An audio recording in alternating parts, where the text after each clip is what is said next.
je vous demande d'applaudir et d'accueillir Monsieur le maire, Monsieur Daniel Mac.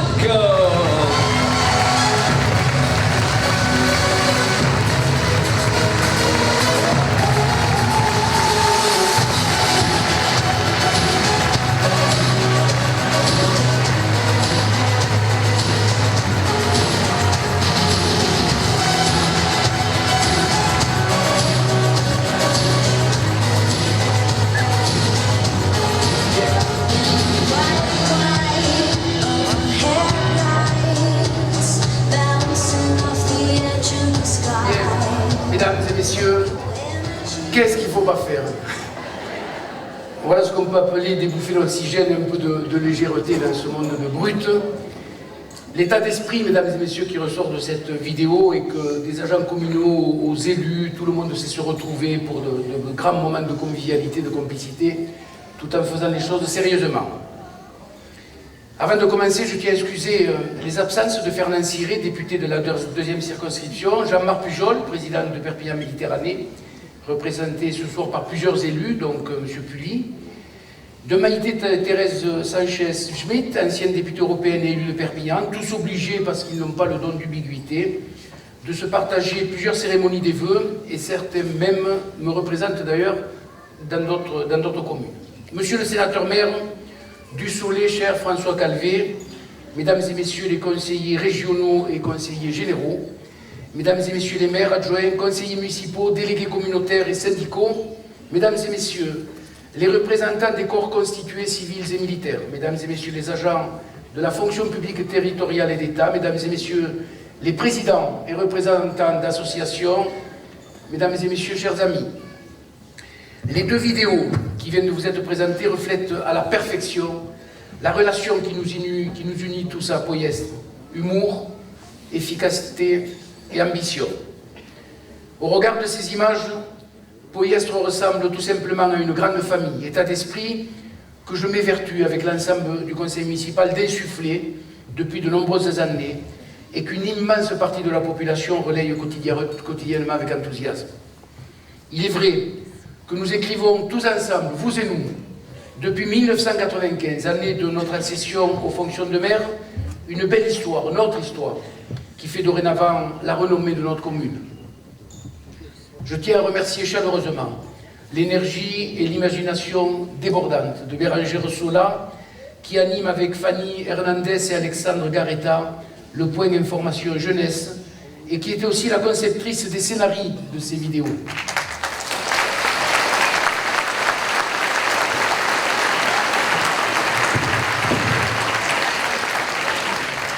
Je souhaite saluer également la collaboration des jeunes du conseil municipal des enfants, de nos deux stars locales, Anaïs et Duncan, présentateurs des potins poyestrins, des cadres et agents de la ville de Poyestre qui ont accepté de participer à ce tournage, et enfin celle de l'ensemble des élus qui s'est aussi prêté au jeu de la dérision.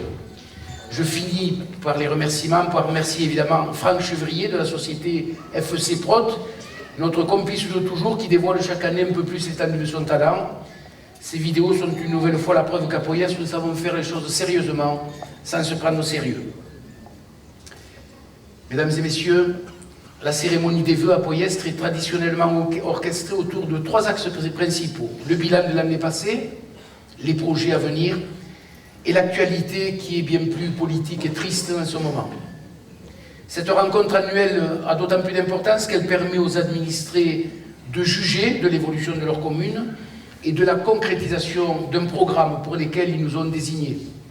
Parce qu'il faut rappeler que si les Français s'éloignent de plus en plus de la politique, c'est bien parce qu'à leurs yeux, les élus ne tiennent pas suffisamment leurs promesses. Conduire un mandat, c'est tenir ses engagements, ceux pour lesquels une équipe municipale s'est engagée et a donc été élue.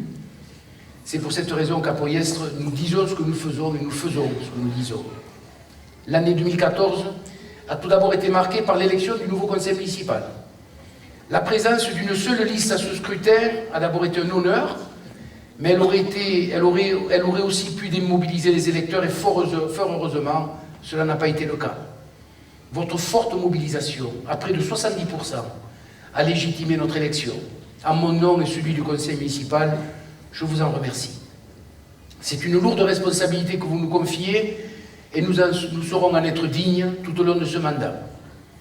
Renouvelée à 40%, cette équipe est consciente de vos attentes et je puis vous assurer que notre détermination et notre motivation sont sans faille pour ne pas vous décevoir et pour rester fidèles à nos engagements. Je tiens également à saluer le travail extraordinaire des précédents élus du conseil municipal qui, pour des raisons personnelles ou professionnelles, ont préféré passer la main, mais qui n'ont jamais failli dans leur mission, et les remercier de la confiance qu'ils m'ont toujours témoignée.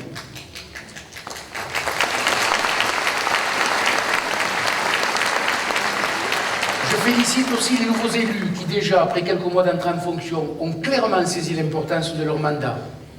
Poyestre doit continuer à s'épanouir et à s'embellir. Poyestre doit continuer à s'équiper, à se moderniser, et nous avions besoin dans notre conseil municipal, au-delà de nos expériences personnelles pour les plus anciens d'entre nous, d'un regard nouveau sur notre fonctionnement. Le programme que nous vous avons présenté vise à remplir un objectif majeur, vous proposer le plus efficace, le meilleur et le plus beau. Nous avons le devoir de préparer le devenir et laisser un héritage à nos enfants et petits-enfants. Telle est notre mission, une commune ancrée dans la modernité dont ils pourront être fiers. Chers amis, en 2014, la gendarmerie a enfin ouvert ses portes.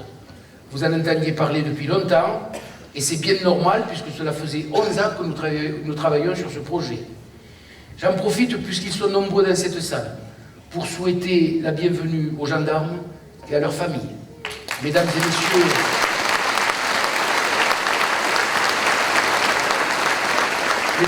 les gendarmes, vous étiez attendus avec impatience et j'ajouterai même particulièrement désirés. Après 3 ans de négociations, nous avons obtenu en 2006 l'accord officiel du Premier ministre de l'époque.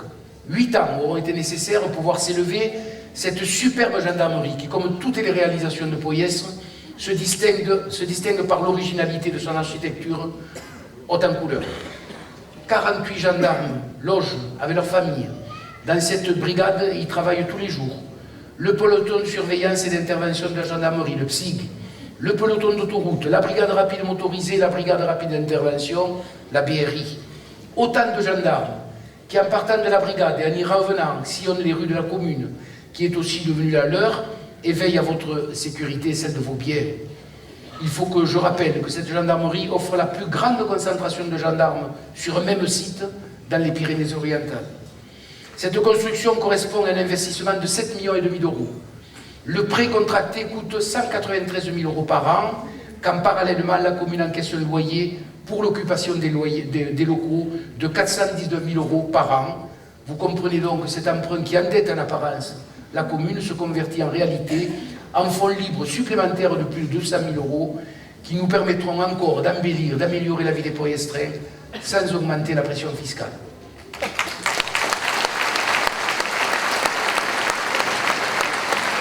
Vous serez d'ailleurs, mesdames et messieurs, tous invités à son inauguration au mois de février prochain.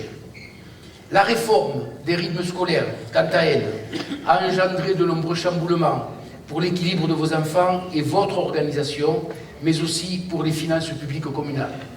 Certes, nous sommes tous persuadés que l'école de la République doit être repensée, et aujourd'hui plus que jamais, mais je n'ai jamais, et vous non plus, été convaincu que cette réforme improvisée puisse être bénéfique pour nos enfants, et même qu'elle ait été élaborée dans leur intérêt. Elle a malheureusement été imposée, malgré la ferme opposition des parents d'élèves et enseignants, que nous avons toujours accompagnés et soutenus. Nous avons donc tout mis en œuvre pour que cette réforme des rythmes scolaires soit la plus indolore, tant pour l'équilibre de vos enfants que pour l'impact éventuel qu'elle aurait pu représenter sur votre pouvoir d'achat si nous avions dû répercuter cette nouvelle dépense sur les impôts, parce qu'évidemment, je ne peux pas taire son poids financier. Cette réforme coûte à Poyestre, à elle seule, 90 000 euros par an et nous a également obligés de construire une salle pour les temps d'accueil périscolaire pour un montant de 200 000 euros. C'est pourquoi nous avons été obligés d'ajourner la réhabilitation du château en bibliothèque, mais je vous rassure, le dossier est remis à l'ordre du jour. Poyestre s'est aussi paré d'un nouveau logo qui a fait en rire les enfants. Nouvelle élection, nouveau logo.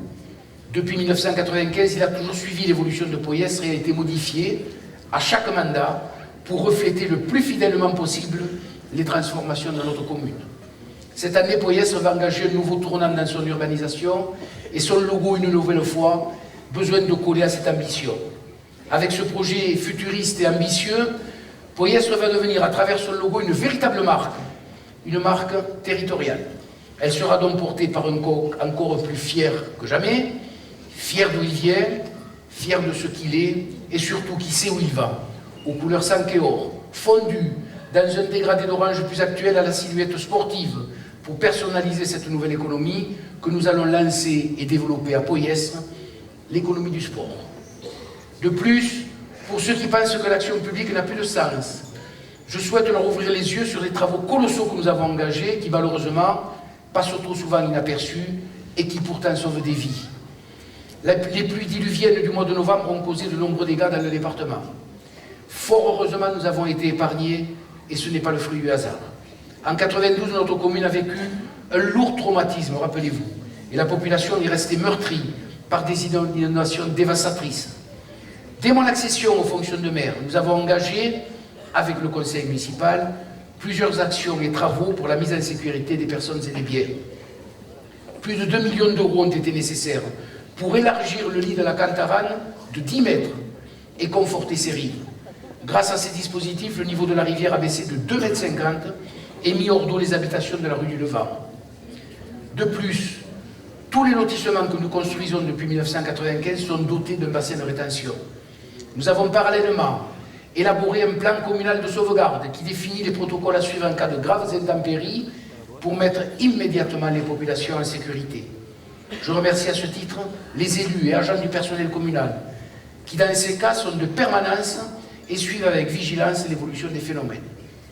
Toutes ces actions, qui paraissent anodines pour certains, ont épargné Poyestre du plus grave et j'espère qu'elles nous préserveront encore longtemps. De nombreuses améliorations sont régulièrement apportées pour optimiser les conditions de travail du personnel communal. Dans ce cadre, après la construction d'une nouvelle mairie, celle de nouvelles salles de classe, la modernisation de la cantine, la création d'un service périscolaire, c'est au tour des agents des services techniques qui fournissent un travail remarquable tout au long de l'année pour vous et le bon vivre à Poyestre, de se réjouir de la livraison du nouveau centre technique municipal situé sur la route de Villeneuve-d'Arao, juste après la zone artisanale de la Devèze. Cet outil conçu pour leur permettre de s'adapter aux nouvelles missions qu'engendrera l'arrivée de nouveaux habitants sera inauguré début février. Plusieurs chantiers de rénovation de quartier se sont achevés en 2014. De la sorte, le quartier de la Garrigue a vécu une véritable cure de jouvence.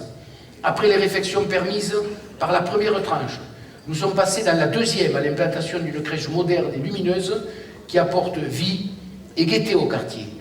Dans cette continuité, des voiries, éclairage public, mobilier urbain et espaces verts totalement neufs sont venus embellir les artères de cet ancien secteur de Poyestre. Quant au lotissement des Pêchers, il a également été traité avec beaucoup d'attention grâce à la réfection des voiries, déformées par une végétation trop généreuse et la plantation de nouveaux arbres. Depuis plusieurs années, on peut dire que Poyestre vit une superbe métamorphose. Elle s'entretient, se transforme, s'organise, se modernise, s'embellit et l'entrée de ville en est devenue son symbole. Elle a réussi à allier l'ancien et le moderne, le traditionnel et le contemporain. Poyestre, au fil du temps, s'est classé parmi les communes périphériques les plus attrayantes du département et ceux qui s'y installent ou en forment le vœu sont de plus en plus nombreux. La première tranche de cette entrée de ville consistait à la construction des salles de danse et du dojo. La deuxième, à l'édification de la porte de Poyestre et de la maison des associations sur l'espace Arthur Comte, desservie par sa Rambla, qui offre dorénavant des salles accueillantes et fonctionnelles aux associations culturelles. Il ne manquait plus qu'à y adjoindre une tranche supplémentaire constituée d'une salle de spectacle et de la touche finale apportée par le parc paysager, qui sera d'ailleurs lui aussi inauguré au cours de l'année. La construction d'une salle de spectacle à usage multiple était devenue une nécessité. C'est fait. Son appellation a été pour nous une évidence. Nous avons choisi celle d'une personnalité de Poyestre qui a été premier magistrat de la commune pendant près de 40 ans. Il s'agit d'Albert Aliès. Cette infrastructure porte donc son nom et les 3 salles qui la composent ont été tout simplement intitulés bleu, blanc et rouge, pour faire bien sûr allusion à l'écharpe tricolore qu'il a portée pendant près de 4 décennies. Lors de la campagne des élections municipales, j'ai annoncé avec fermeté que ce mandat serait celui de la préservation de l'environnement et de la ressource en eau. Cette directive est désormais intégrée à tous nos projets, c'est maintenant officiel. Poyestre est entré dans la démarche Agenda 21. Notre adhésion à ce programme de développement durable est un acte fort et révélateur de notre volonté de faire de Poyestre une commune exemplaire en ce domaine. Parallèlement, nous avons signé la charte objectif Zéro Phyto. J'ai ainsi proposé aux agents des espaces verts plusieurs formations très techniques pour accompagner notre volonté d'actes concrets. Ils y ont tous adhéré et je les en remercie car il s'agit d'une remise en cause totale de leurs habitudes et méthodes de travail. De nombreuses autres initiatives seront lancées dans les prochains mois pour relever cet immense défi qu'est la préservation de l'environnement, mais aussi de la qualité de l'eau que nous distribuerons aux générations futures. L'objectif est bien entendu de sensibiliser toute la population, les professionnels des secteurs agricoles et viticoles, mais aussi les jardiniers amateurs, sur cet enjeu primordial pour notre santé et celle de nos enfants ou petits-enfants. Et à ce sujet, nous avons également choisi de nous engager dans une démarche globale de qualité et de développement durable, et la cantine n'y échappe pas. C'est dans cette optique que nous avons décidé de valoriser la filière bio. Développer l'alimentation biologique est une vraie réponse en matière de santé publique et de sécurité alimentaire.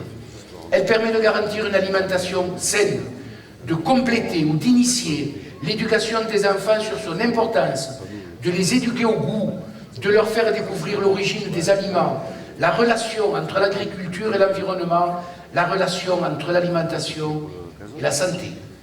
C'est une véritable campagne d'encouragement au changement de pratiques alimentaires que nous lançons.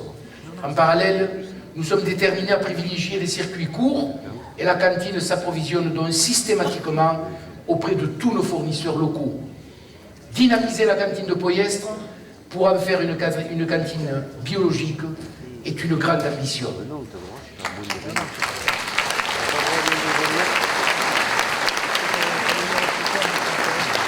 Nos enfants deviendront, à n'en pas douter, des adeptes et pourquoi pas de véritables ambassadeurs du bio.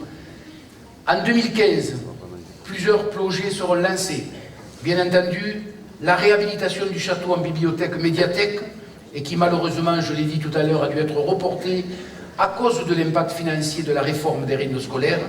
Les plans sont actuellement en cours d'élaboration et de réajustement. Aux écoles, les enfants inscrits sont chaque année plus nombreux et l'espace de la cantine a atteint ses limites. Des travaux d'agrandissement vont être entrepris pour carrément doubler la capacité d'accueil et organiser un seul et unique service. Comme je vous l'ai annoncé récemment, la place de l'Europe a été totalement repensée. Elle va prochainement accueillir des commerces de proximité des deux côtés des jets d'eau. Ce nouvel espace de vie nous a également incité à reconsidérer l'entrée de la mairie et in extenso l'aménagement des bureaux administratifs pour vous proposer un accueil plus fonctionnel et surtout mieux organisé en accès direct avec la place de l'Europe. Bien entendu, ces travaux d'envergure comprennent également le rapprochement et la meilleure visibilité des bureaux de la police municipale qui seront dotés d'une salle sécurisée de visionnage des 25 caméras de vidéoprotection. Dans le domaine de la rénovation des quartiers, l'année 2015 sera celle de la 3e tranche du quartier de la Garrigue qui concerne l'avenue Général de Gaulle et quelques artères adjacentes. Enfin, les deux grands projets qui mobilisent toute notre attention depuis plusieurs années, la ZAC d'habitat Olympéo et la ZAC commerciale Creu-Blanc. La ZAC Creu-Blanc a vocation commerciale située le long de la RD 900, dont je vous parle assez régulièrement, a pris quelques retards. La crise économique n'a pas épargné ce projet. Les investisseurs l'ont récemment relancé et il devrait voir le jour dans le trimestre à venir. Tout est prêt pour accueillir ces 22 000 m² de surface commerciale. Les obstacles administratifs ont été franchis et cette zone de 8 hectares organisée dans le style Retail Park permettra aux visiteurs de se promener de boutique en boutique, de restaurant en restaurant. Cette réalisation ouvrira la création de 300 emplois. Quant à la ZAC d'Habitat Olympéo, elle débutera cette année 2015. Et si cette appellation fait clairement référence au sport, ce n'est pas un hasard. Le sport sera en effet la pierre angulaire de ce nouvel espace de vie. Outre les 300 parcelles et 400 logements de la première tranche, cette zone d'urbanisation s'articulera autour d'un grand complexe sportif de haute qualité, doté d'une piscine olympique de 50 mètres, d'un bassin intérieur de 25 mètres, d'un gymnase, d'une piste d'athlétisme, d'un terrain de rugby, d'un terrain de football. Autant d'équipements qui comprennent également des pôles de restauration et qui seront ouverts à toute la population, mais aussi aux sportifs de très haut niveau. La Cité des athlètes, comme nous avons décidé de la nommer, sera également un centre national d'entraînement multisport. Un site d'hébergement de 80 places est prévu pour l'installation ponctuelle de sportifs lors de stages de perfectionnement, d'entraînement, de réathlétisation ou de préparation aux compétitions. À proximité, nous avons également choisi d'implanter un pôle médical supplémentaire qu'animeront des professionnels de la santé tels que kinésithérapeutes, ostéopathes, médecins, et qui sera aussi équipé d'un centre de cryothérapie. Il s'agit d'un projet d'envergure qui représente, mesdames et messieurs, 300 millions d'investissements en 10 ans, soit 30 millions par an, et qui permettra la création de 1500 emplois directs et de 2000 indirects dans le département. Nous allons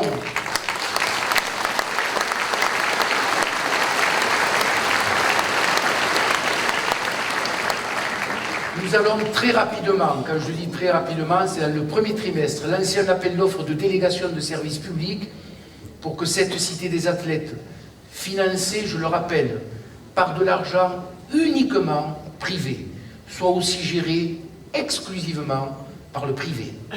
Les investisseurs sont là, les aménageurs sont prêts. Ce projet est issu de 10 années de réflexion et de négociation et favorise une urbanisation choisie et mesurée telle que nous la souhaitons à Poyestre. Nous avons maintenant hâte qu'il voit concrètement le jour. Tous ces projets, toutes ces réalisations nous obligent à être plus performants en matière de communication. Pour cela, un nouveau site internet hautement plus moderne et accessible, mais aussi plus étoffé en termes de services rendus aux habitants, sera mis en ligne fin janvier. Si Poyestre est devenue si agréable à vivre, si verdoyante, si propre, si Poyestre vous offre un cadre de vie aussi préservé, c'est en immense partie grâce à un personnel communal exemplaire, qui ne faillit jamais devant les obstacles et ne trahit jamais sa mission de vous servir. Ils ont fait les efforts nécessaires à leur formation. Tous les agents de la commune de Poyestre sont attachés au service public et à l'intérêt général qu'ils défendent au quotidien, sous la tutelle du directeur général des services, Pierre Comté, avec lequel nous entamons notre deuxième année d'expérience commune. 2014 nous a permis d'apprendre à nous connaître. Notre collaboration fondée sur la confiance et des objectifs parfaitement partagés et d'une grande efficacité très professionnelle et technique et a laissé naître une belle amitié. À eux tous, en mon nom, celui des élus et de la population, je leur adresse nos plus sincères remerciements et je formule le vœu pour eux et pour toute leur famille, des vœux particuliers de persévérance devant la tâche qui les attend.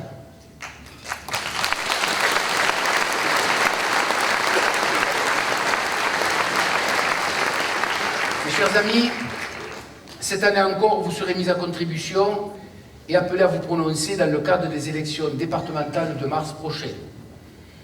Je déplore donc une nouvelle fois de devoir surveiller mes paroles, mais je me permets juste de vous informer sur ce sujet que Poyestre a changé de canton. Par un découpage avec les ciseaux aiguisés, voire le sécateur de notre regretté Christian Bourquin, Poyestre fait désormais partie du canton des Aspres, constitué de 22 communes. Elle est donc rattachée à Thuir et non plus à Toulouse et Canoës. Et bien que la loi me muselle, il y va tout de même de mes responsabilités d'élu d'aborder quelques sujets d'actualité. En ce début d'année épouvantable, comment présenter ces bons vœux dans la sérénité? Après toutes les horreurs qui ont défilé devant nos yeux, nous avons vécu dans l'effroi pendant plusieurs jours. L'émotion nous a tous submergés et je sais qu'elle nous submerge encore. 17 familles ont été endeuillées. Uniquement parce que la liberté d'expression qui nous est si chère a dérangé.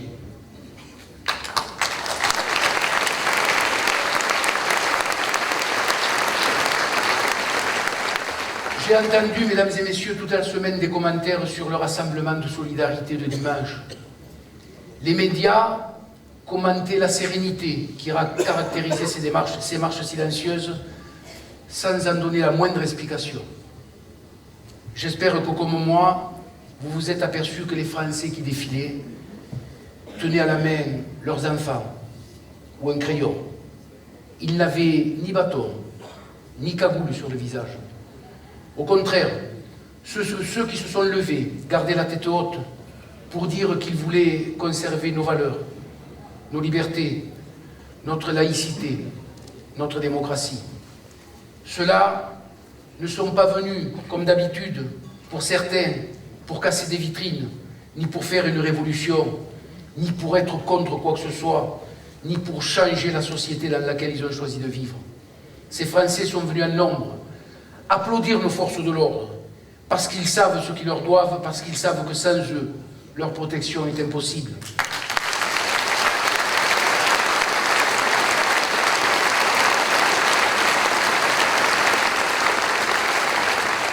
Ils sont simplement venus rappeler que ce pays, la France, est celui de Voltaire, de Victor Hugo, de Jean Jaurès, le pays des libertés. Ce que nous avons gagné tout au long de notre histoire, nous voulons le conserver. Et nous ne laisserons personne nous imposer par la terreur et la violence ce que nous ne voulons pas ou plus. Mesdames et messieurs, notre nation a été meurtrie. Nos valeurs ont été bafouées. Nos libertés massacrées. Nous avons été humiliés. Mais la France s'est levée. La mobilisation de dimanche dernier, à laquelle j'ai participé comme beaucoup d'entre vous, a montré toute la grandeur de notre pays, mais aussi toute la détermination des Français dans leur refus de vivre sous le joug de la menace terroriste ou du totalitarisme. La liberté d'expression, qui est tout aussi valable dans ce pays pour Charlie Hebdo ou pour Éric Zemmour, certains vont chercher à l'affaiblir.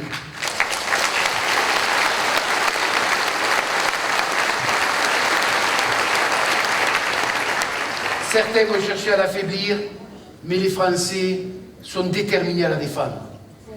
Aucun compromis n'est tolérable sur notre mode de vie, notre culture, sur nos valeurs, notre laïcité, sur nos traditions, tout simplement, sur nos libertés. Aucune justification du terrorisme djihadiste et de son idéologie barbare ne peut être acceptée, ni même tolérée. C'est une guerre qui a été déclarée à la France. Et tant pis pour ceux qui ne veulent pas l'entendre. Il est inutile de continuer à taire des évidences. Une guerre, quand on l'a subie et qu'on ne veut pas en parler, on la perd. Par contre, quand on l'affronte, on peut la gagner. Combien de temps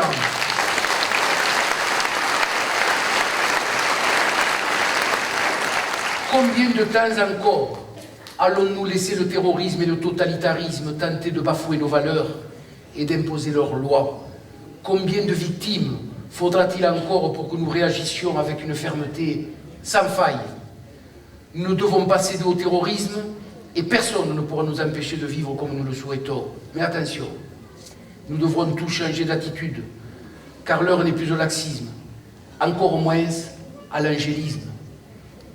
Et s'il y a bien une expression que je ne supporte plus d'entendre depuis une semaine, je vous le dis, mesdames et messieurs, c'est « attention, pas d'amalgame ».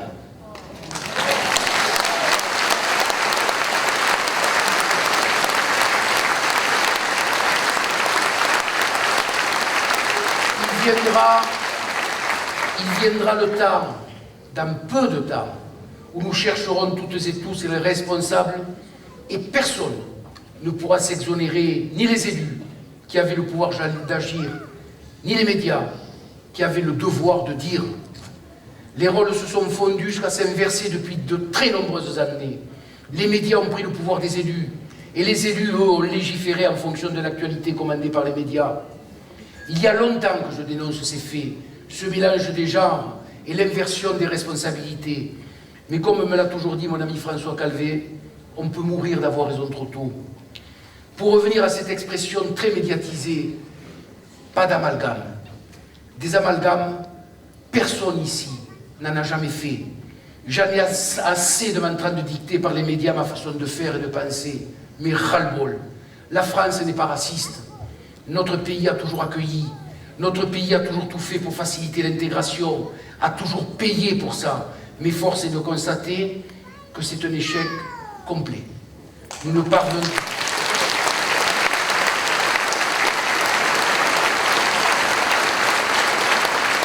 Je l'avais déjà dit dans plusieurs de mes discours, mais je me suis arrêté sous peine de ne pas de plus devenir fréquentable.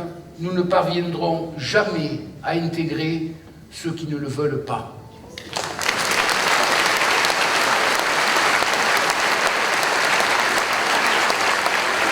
Nous avons, mesdames et messieurs, démissionné devant le communautarisme en croyant acheter la paix sociale. Ça nous a rattrapés.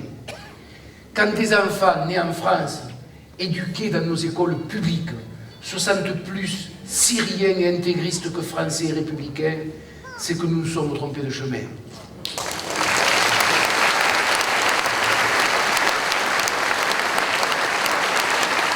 Il ne peut plus y avoir aucune transaction sur notre mode de vie, sur le fonctionnement de notre société, sur la laïcité. Plus rien n'est à négocier, plus rien n'est à échanger. Aucune concession sur les programmes scolaires n'est envisageable. Aucune contestation de médecin sous prétexte que c'est un homme. Aucune concession sur les menus dans nos cantines n'est acceptable.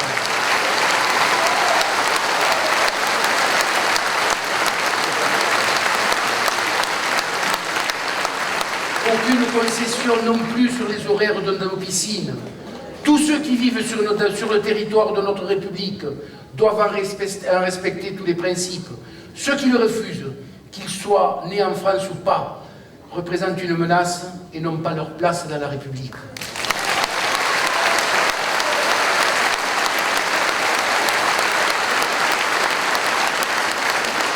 Mesdames et messieurs, lorsque je parle de menace ou de guerre, je sais, vous savez de qui je parle. Je ne parle pas de la majorité des 1,5 milliard de musulmans dans le monde. Les musulmans n'ont bien sûr pas à se sentir collectivement coupables ni responsables de ce qui se passe. Il faut le dire. Je parle bien sûr de cette minorité de fanatiques radicalisés que comptabilisent les services de renseignement internationaux, non pas Daniel Mac, et qui représentent le modeste nombre de 180 à 300 millions de personnes dédiées à la destruction de la civilisation occidentale. Sur 1,5 milliard, une petite minorité, 300 millions de personnes. Ce sont les radicaux, et bien les radicaux qui tuent et qui décapitent, qui massacrent et qui terrorisent. Ça reste bien sûr une minorité qui déclare la guerre, mais une minorité qui compte quand même 300 millions de personnes dans le monde. Nous le savons tous, mais je voudrais juste vous rappeler que l'histoire des civilisations a souvent basculé à cause des minorités. Ce sont toujours les minorités qui ont ensanglanté le monde. Quand nous regardons l'histoire, nous savons toutes et tous l'analyser sans faire d'amalgame. Pas d'amalgame. En faisant la part des choses, on sait faire. Mais par exemple, la majorité des Russes étaient pacifiques. Malgré cela, une minorité de Russes a été capable de massacrer 20 millions de personnes. La majorité était pacifique et ce n'est pas elle que nous avons rendu responsable. Nous n'avons pas fait l'amalgame. La majorité des Chinois était tout aussi pacifique. Pourtant, une minorité de Chinois a été capable de tuer 70 millions de personnes dans l'histoire de l'humanité. La majorité était pacifique et ce n'est jamais elle que nous avons accusée. La majorité des Allemands était pacifique, nous le savons tous. Pourtant, ce sont bien les nazis en minorité qui ont fait 60 millions de morts. La majorité des Allemands était pacifique et ce n'est pas cette majorité qui a été incriminée. On n'a pas fait d'amalgame.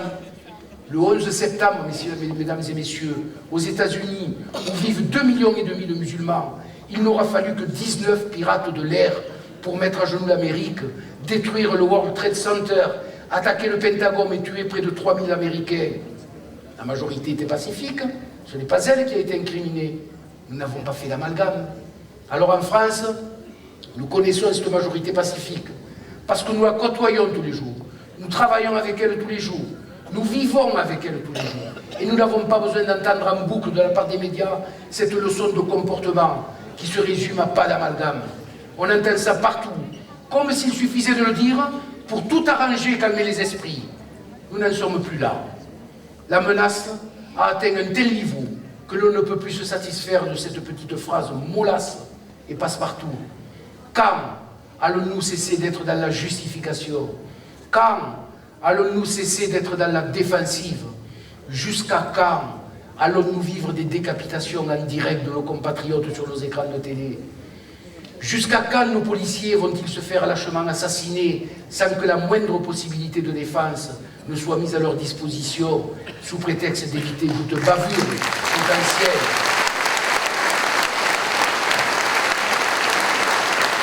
Jusqu'à quand, mesdames et messieurs, jusqu'à quand nos policiers et gendarmes devront-ils subir des mises en examen ou des gardes à vue lorsqu'ils ripostent après avoir été pris pour cible?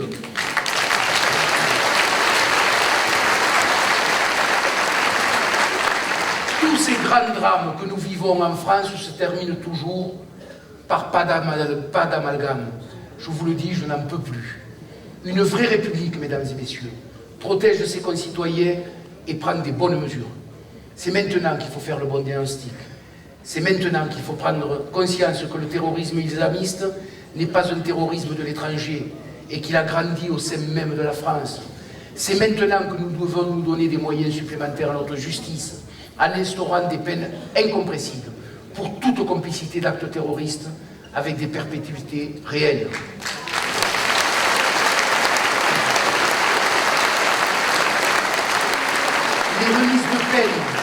Les remises de peine doivent être exclues.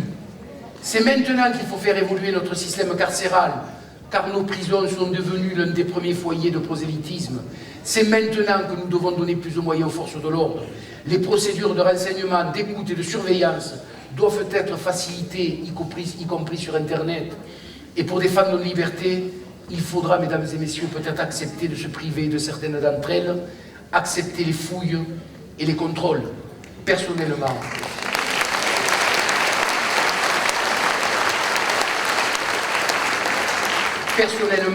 je préfère largement croiser 10 policiers qu'un seul terroriste.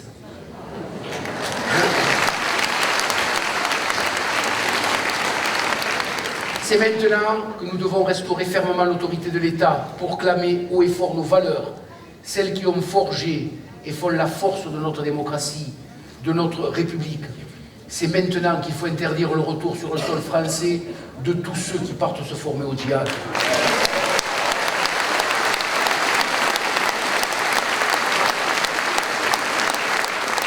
Vous avez compris, mesdames et messieurs, mon exaspération. Il ne doit plus y avoir de débat sur le sort de djihadistes partis en Syrie ou en Irak.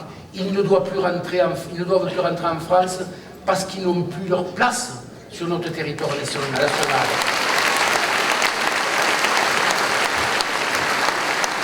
C'est maintenant qu'il faut déchoir de la nationalité française tous ceux qui ont participé ou été complices d'actes terroristes.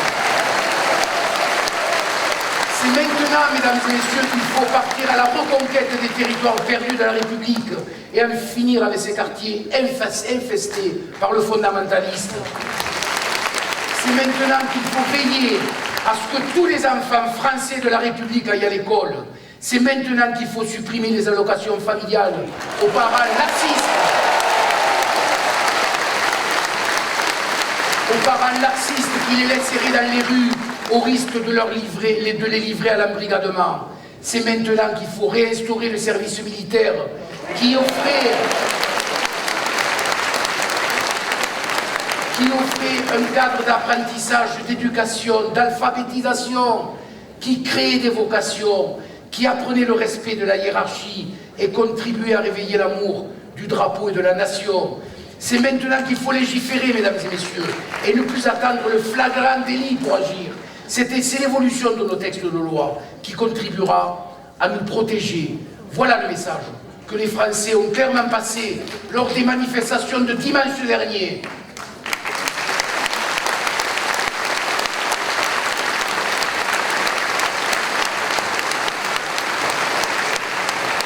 chers amis, malgré un début d'année 2015 extrêmement difficile, mes vœux vont quand même être empreints d'optimisme parce que je connais la France, je connais ma région, mon département, je connais ma commune, je connais la force des Français, des Roussillonnais, je connais celle des Poyestrins et notre volonté à toutes et à tous quand nous sommes unis et rassemblés. Que 2015, mesdames et messieurs, soit l'année du courage et de l'optimisme. Comptez sur moi pour défendre nos valeurs, pour les faire pleinement vivre et respecter à Poyestre. Comptez sur nous pour protéger notre laïcité, notre commune, notre histoire, la fraternité et le respect. Que 2015 soit l'année de nos valeurs, celles que nous défendons quotidiennement et qui font notre fierté d'être français et poyestrins. Que 2015, mesdames et messieurs, soit votre année, l'année de tous vos succès. Vive Poyestre, vive la France. Je vous remercie.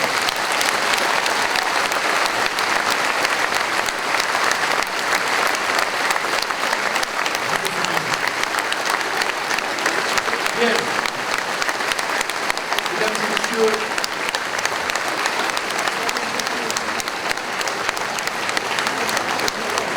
et voilà le message d'optimisme. Le petit Duncan, déguisé en fille, et la petite princesse. Alors vous dire, mesdames et messieurs, que c'est dans des moments comme celui-ci, dans des moments de solennité, des moments graves, mais des moments d'espoir, où il n'y a qu'un chant qui peut nous rassembler. Allons, enfants de la patrie.